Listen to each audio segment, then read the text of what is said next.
안녕하세요. 네, 저는 지금 LSD 훈련에 나왔습니다. 자, 오늘 3월 12일 수요일이고요.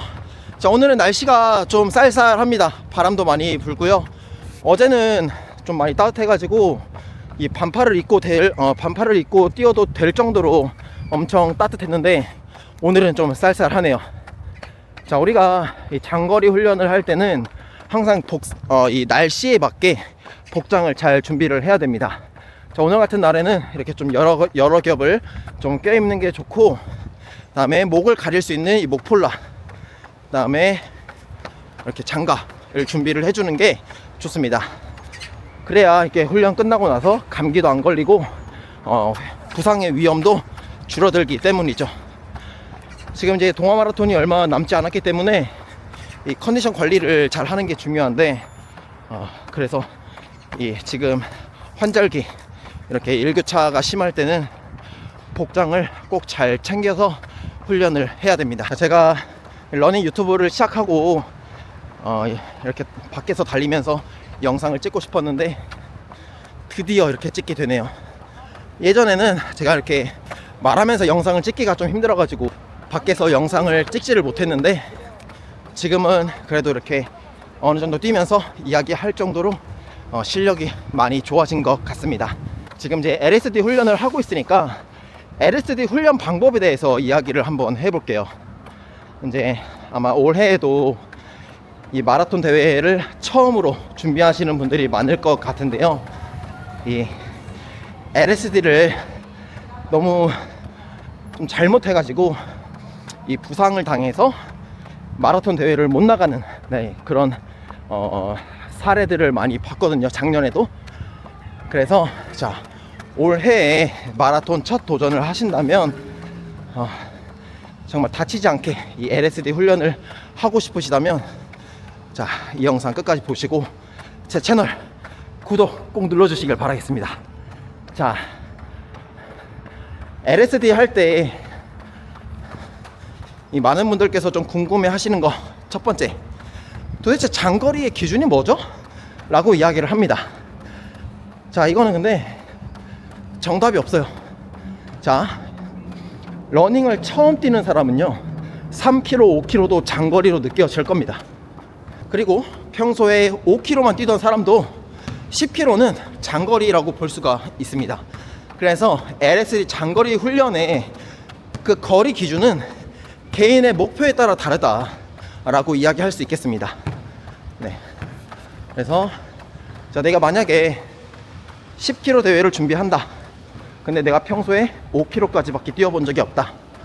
그러면 내가 점차 6km, 7km씩 거리를 조금씩 늘려가는 거예요.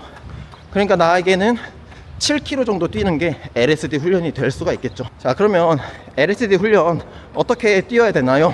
라고 이제 이야기한다면, 평균 페이스를 50초에서 90초, 그러니까 한 1분에서 1분 30초 정도는 느리게 뛰는 겁니다.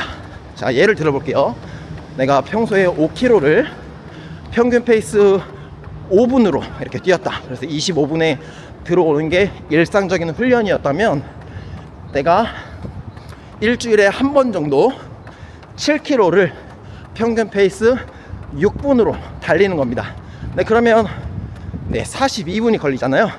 그렇게 시간을 늦추고 거리를 늘리면서 뛰는 게 바로 LSD 훈련입니다.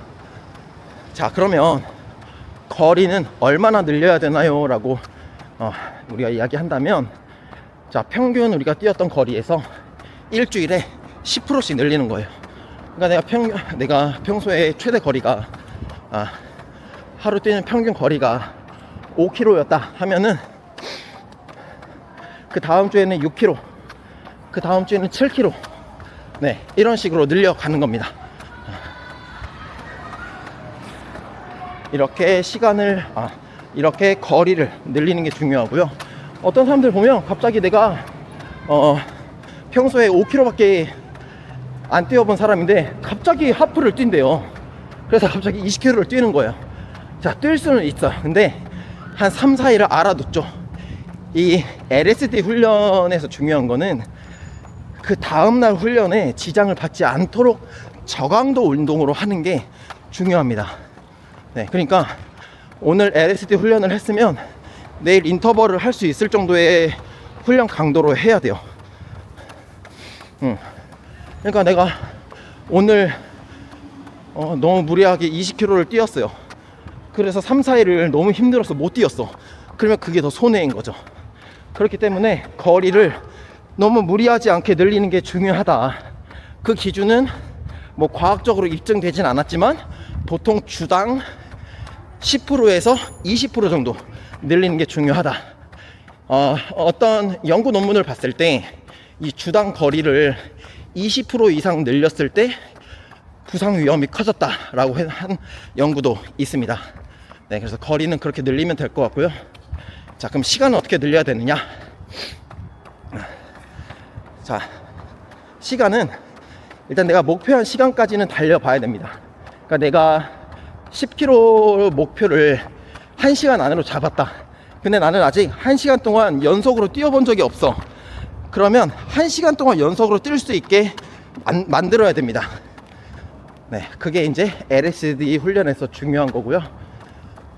시간도 마찬가지로 내가 평소에 30분 뛰면 엄청 힘들었는데 그걸 갑자기 1시간으로 늘리는 게 아니라 40분도 뛰어보고 50분도 뛰어보고 하면서 점진적으로 계단식으로 늘려가는 게 중요하다라는 겁니다. 그리고 다시 내가 만약에 1시간까지 뛰었다 라고 하면은 조금 쉬어주는 한 50분 40분으로 훈련 시간을 줄여주는 그런 시간도 필요하고요.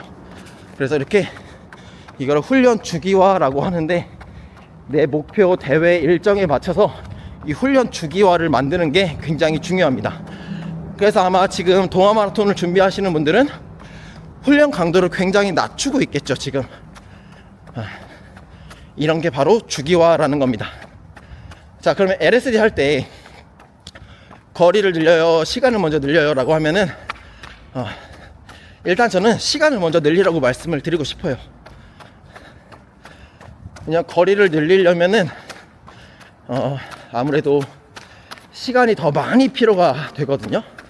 그래서 좀 무리하게 훈련이 될 수가 있습니다. 그래서 일단은 시간을 늘려가면서, 왜냐면은 페이스가 느려지기 때문에 거리를 늘리려고 하면 시간이 너무 많이 늘어나거든요. 그래서 시간을 먼저 늘리면서 거리를 늘려가는 거. 거리를 늘리려면 또 페이스를 빠르게 뛰어야 되잖아요. 그러니까 페이스는 늦추되 이 시간을 늘리면서 뛰어가자. 네, 이렇게 이야기할 수 있겠습니다. 자, 또 중요한 게 이제 페이스를 느리게 뛴다고 해서 너무 보폭이 커지거나 발이 느려지는 경우가 있어요. 그렇지 않고 이 케이던스, 보폭수는 일정하게 유지하는 게 중요합니다. 이것도 좀 기술이거든요. 근데 이것도 연습을 하다 보면 저절로 됩니다. 제가 그랬어요. 네, 그래서 이렇게 하면 되고, 자, 제가 이제 작년에 울트라 마라톤 준비하면서 100km 대회를 2번 완주를 했습니다. 그러면서 LSD 훈련을 굉장히 나름 체계적으로 진행을 했는데 제가 했던 방법을 이야기해 볼게요. 자, 일단 저는 평소에 한 3km에서 5km 정도만 뛰고 있었어요. 그러면서 이제 10km까지 한번 도전을 했어요. 그때 굉장히 천천히 뛰었죠. 그래서 1시간 뭐 한 10분 20분 이렇게 나왔던 것 같은데, 그리고 나서 이제 10km를 1시간 안에 뛰어보자 라고 해서 10km를 1시간 안에 뛰는 걸 목표로 훈련을 했고 거기에 성공을 했습니다. 자, 그 다음에 이제 15km까지 늘렸죠. 15km까지 늘리는 게 한 2주 정도 걸렸던 것 같고, 그 다음에 이제 하프를 다시 도전하게 됐죠. 하프를 처음 도전했을 때 한 번에 하프까지 못 뛰었어요. 네, 중간에 좀 물도 마시고 약간 걸으면서 이렇게 20km까지 딱 뛰었었고, 그리고 그 다음에 하프를 뛰었을 때는 이제 한 번도 안 쉬고 그냥 쭉 뛸 수 있는 체력을 갖게 됐습니다. 그 사이사이에 계속 5km, 10km씩 뛰면서 이 심폐지구력과 이 러닝 자세를 다듬는 데 신경을 썼죠. 그래서 결국에는 하프까지는 이제 이렇게 쉬지 않고 뛸 수 있게 됐고, 그 다음에 23km까지 늘렸습니다. 그리고 그 2주 뒤에 25km까지 늘렸고, 그 다음에 이제 30km에 도전을 했습니다. 네, 30km를 처음 뛰었을 때 4시간 안에 들어오자 라는 마인드로 했는데 힘들었어요. 사실은 25에서 한 27, 28까지 간 다음에 좀 시간적 여유를 두고 30을 했어야 되는데 25에서 바로 30을 갔죠. 그래서 중간 마지막쯤에는 약간 퍼졌습니다. 28km 때쯤. 그래서 그때 좀 걸으면서 체력을 다시 채웠고 마지막까지 뛰었죠. 그래서 지금은요, 이제 30km도 그냥 쉬지 않고 쭉 뛸 수 있는 지구력을 갖게 됐습니다. 기록도 많이 좋아졌어요. 그게 정말 신기하더라고요.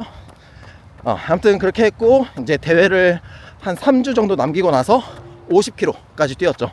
50km 영상 제 유튜브에 있으니까 혹시 한번 보시고 싶으시면 보셔도 됩니다. 네, 그냥 30km에서 50km까지 시간이 없기 때문에 그냥 한 번에 늘렸거든요. 네, 아니나 다를까 30km 넘기고 나서 이제 몸이 퍼져가지고 1km씩 걷고 뛰고 하면서 그냥 시간을 채웠습니다. 그래서 중요한 게 거리를 늘리는 것보다 시간을 늘리는 게 중요한 겁니다. 네. 그래서 그때 50km를 뛰는데 한 7시간인가 8시간 정도 이렇게 걸렸던 것 같고, 그 다음에 이제 회복을 시키고 나서 100km를 도전을 했죠. 그래서 100km 뛸 때 또 아니나 다를까 50km를 넘기니까 몸이 너무 힘들더라고요. 그래서 거의 70km, 80km 때쯤에는 남은 거리를 다 걷기만 했죠. 그래서 사실 첫 대회 때는 뛴 거리보다 걸은 거리가 더 많았어요. 그런데 또 두 번째 대회 때는 네, 거의 뛴 거리가 압도적이었죠.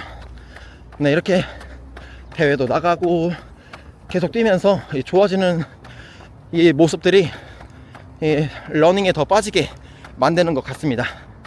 자, 아무튼 그래서 LSD를 정리를 하자면 거리는 개인마다 다르다. 개인 가치마다. 그러니까 뭐 5km는 장거리가 아니네, 뭐 이런 이야기를 할 필요가 없어요. 네, 물론 그 육상 경기에서는 뭐 단거리, 중장거리 뭐 이렇게 나눠져 있기는 하지만, 뭐 마라톤 이렇게 우리는 그럴 필요는 없겠다라는 거고요. 시간과 거리, 뭘 먼저 늘리냐라고 한다면 시간을 먼저 늘리자. 페이스를 늦추고 오래 뛰는 연습을 계속 해보자.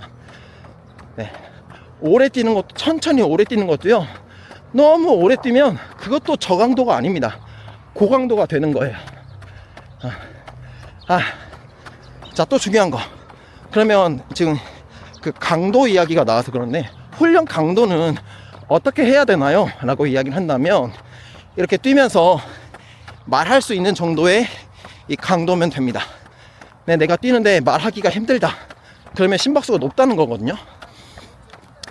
그거는 조금 강도가 높은 훈련이다 라고 볼 수가 있습니다.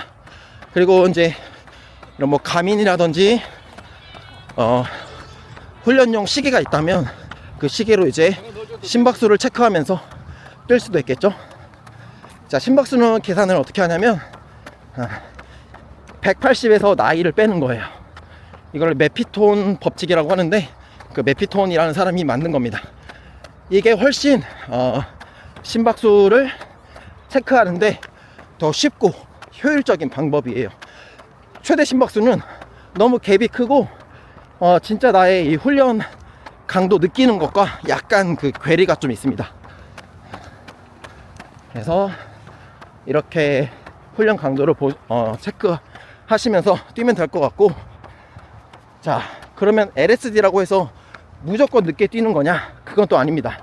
네, 마지막 10% 그리고 최대 20%까지는 강도를 좀 높여줘야 돼요. 페이스를 빠르게 뛰는 겁니다.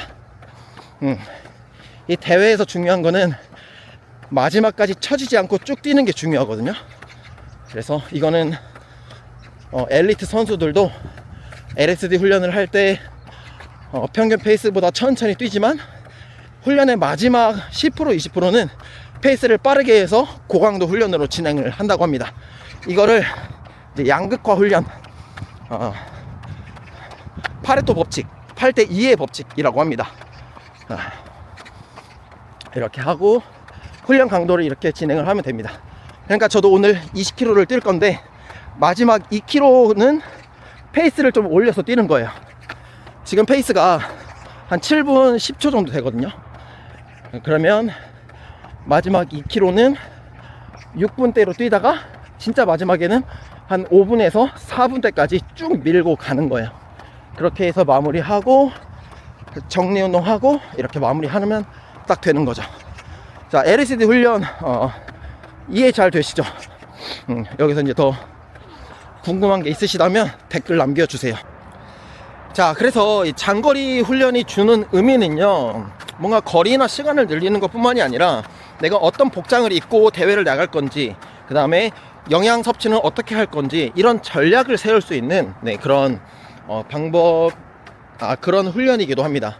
그래서 내가 훈련 때 장비는 어떻게 할 건지, 그리고 대회 직전에는 진짜로 내가 대회 복장이랑 똑같이 입고 뛰어야 돼요. 저도 울트라 마라톤 때 그렇게 했었는데, 제가 이제 뒤에 러닝백을 메고 뛰잖아요, 울트라 마라톤 뛸 때. 근데 제가 러닝백을 처음 메고 뛰어봤어요. 그러니까 너무 불편하더라고요. 그리고 이제 싱글렛을 입고 러닝백을 맸다가 등이 그냥 다 쓸려가지고 흉터가 났습니다. 상처가 났습니다. 그래서 아마 대회 때 그렇게 입어보지도 않고 싱글렛에 러닝백 메고 하고 뛰면 되겠지 하고 뛰었다면 아마 저 대회 완주를 못했을 거예요.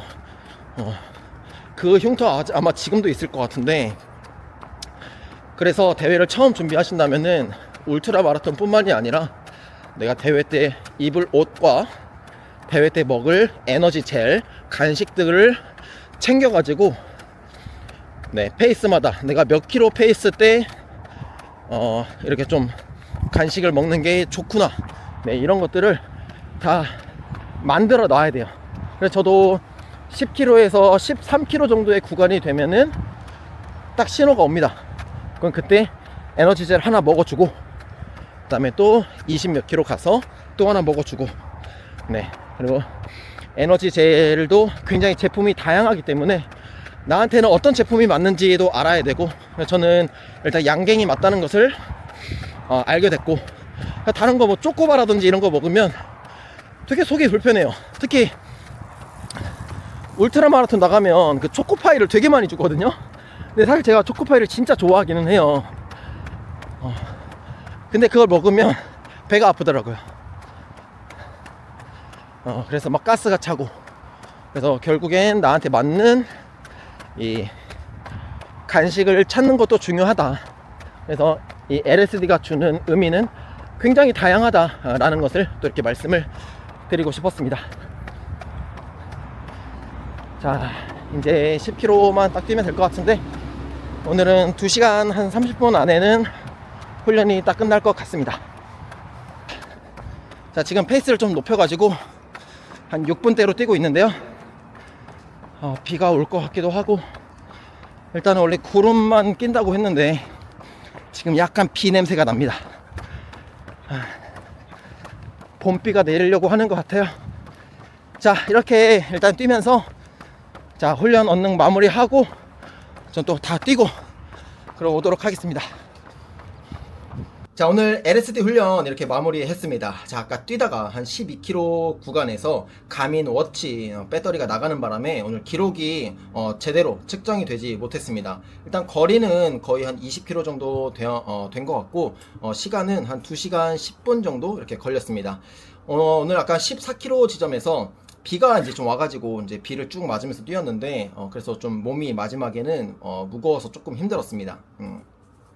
자, 오늘 LSD 훈련 즐겁게 이렇게 했고요. 자, 우리 장거리 달리기 같은 경우에는 30대 남성이나 여성이 꼭 해야 될 운동 중 하나입니다. 마라톤 대회를 나가지 않더라도요, 이 장거리 훈련은 굉장히 중요합니다. 왜냐면 우리가 이제 30대 이후로는 이 근감소증이 나타나거든요. 특히 남성한테 더욱 많이 나타나는 게 이 근감소증입니다. 남성 호르몬이 조금씩 줄어들기 때문인데요.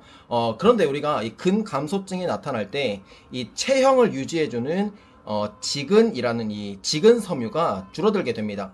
이 근육이 지구력을 담당하는 이 근육인데요. 그래서 이 근육이 빠지게 되면 근력도 떨어지지만 근지구력이 더 빠르게 떨어집니다. 그래서 우리 장거리 달리기를 했을 때 이 지근 섬유가 늘어나면서 체형을 우리가 올바르게 유지해주고 그 다음에 이 뼈 건강에 굉장히 도움을 줄 수가 있습니다.